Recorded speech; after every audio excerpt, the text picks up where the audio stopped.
Africa and China help end the Russia-Ukraine war? Not right away, but if the mood for talks grows, Africa and China hold advantages that could make them vital mediators. As African leaders walk into a giant St. Petersburg arena on July 27 to shake hands with Russian President Vladimir Putin, the banners and hoardings around them will celebrate historic ties between their continent and Moscow. Yet, behind public bonhomie, the second Russia-Africa summit, the first one was held in 2019, will be shadowed by the tension of the war in Ukraine, now in its 18th. After a slow build-up, a World Cup buzz grows in New Zealand. The Women's World Cup fights for relevance in co-host New Zealand, where rugby and cricket are dominant. Caroline Bernacki at Norway versus Switzerland in Hamilton, Auckland, and Hamilton, New Zealand. Even in her wildest dreams, Helena Molly had not imagined how well the Women's World Cup would start for the co-host New Zealand, who had won just one out of their 9 warm-up matches leading up to the tournament. The longtime fan of New Zealand's women's national team had attended the Football Ferns 1-0 victory in the tournament's curtain raiser in Auckland on Thursday against a star-studded. Once upon a time, in the bustling city of Baghdad, there lived a poor woodcutter named Ali Baba. Despite his hardships, Ali Baba was known for his kindness and simplicity.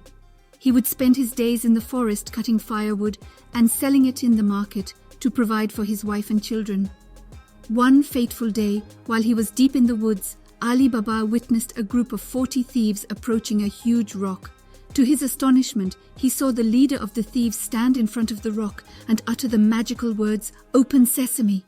As soon as he spoke these words, the rock mysteriously split in half, revealing a hidden cave filled with treasure.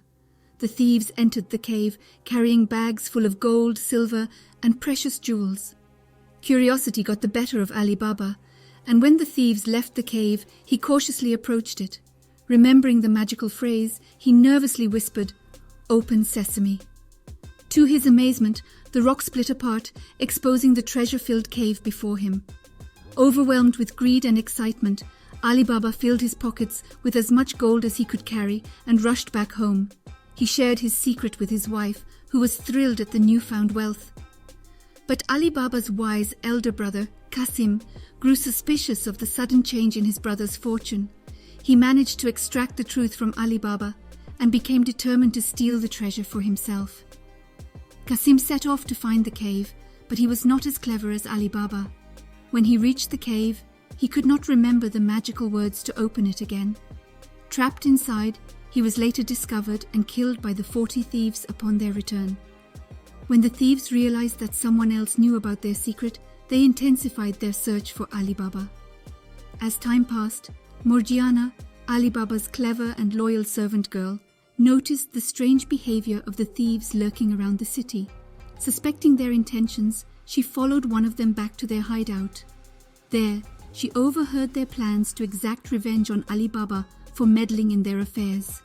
Morgiana rushed back to warn Ali Baba, and together they devised a plan to outsmart the thieves. They moved to a different part of the city and started a new life while keeping a low profile. But fate had other plans for Ali Baba. One day, the thieves' cunning leader, known as the Captain, disguised himself as a merchant and came to the city seeking revenge. He carried a dozen oil jars with him and approached Ali Baba's house, pretending to sell fine oil from a distant land.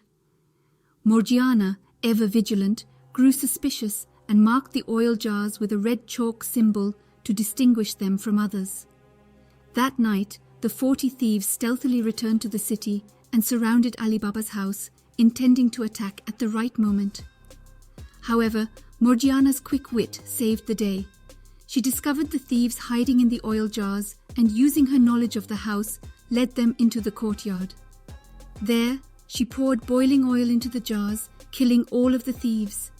In the morning, the city awoke to the news of the thieves' demise. The grateful townsfolk hailed Ali Baba as a hero, and the Sultan rewarded him with great honors. Ali Baba, realizing the danger of his secret, generously donated the thieves' treasure to the poor and needy, further enhancing his reputation as a benevolent and wise man. From that day on, Ali Baba's fame spread far and wide, and his newfound wealth, earned honestly through his courage and the assistance of loyal friends, brought him prosperity and happiness. The tale of Ali Baba and the 40 Thieves became a beloved legend, reminding people of the rewards of honesty, kindness and bravery in the face of adversity.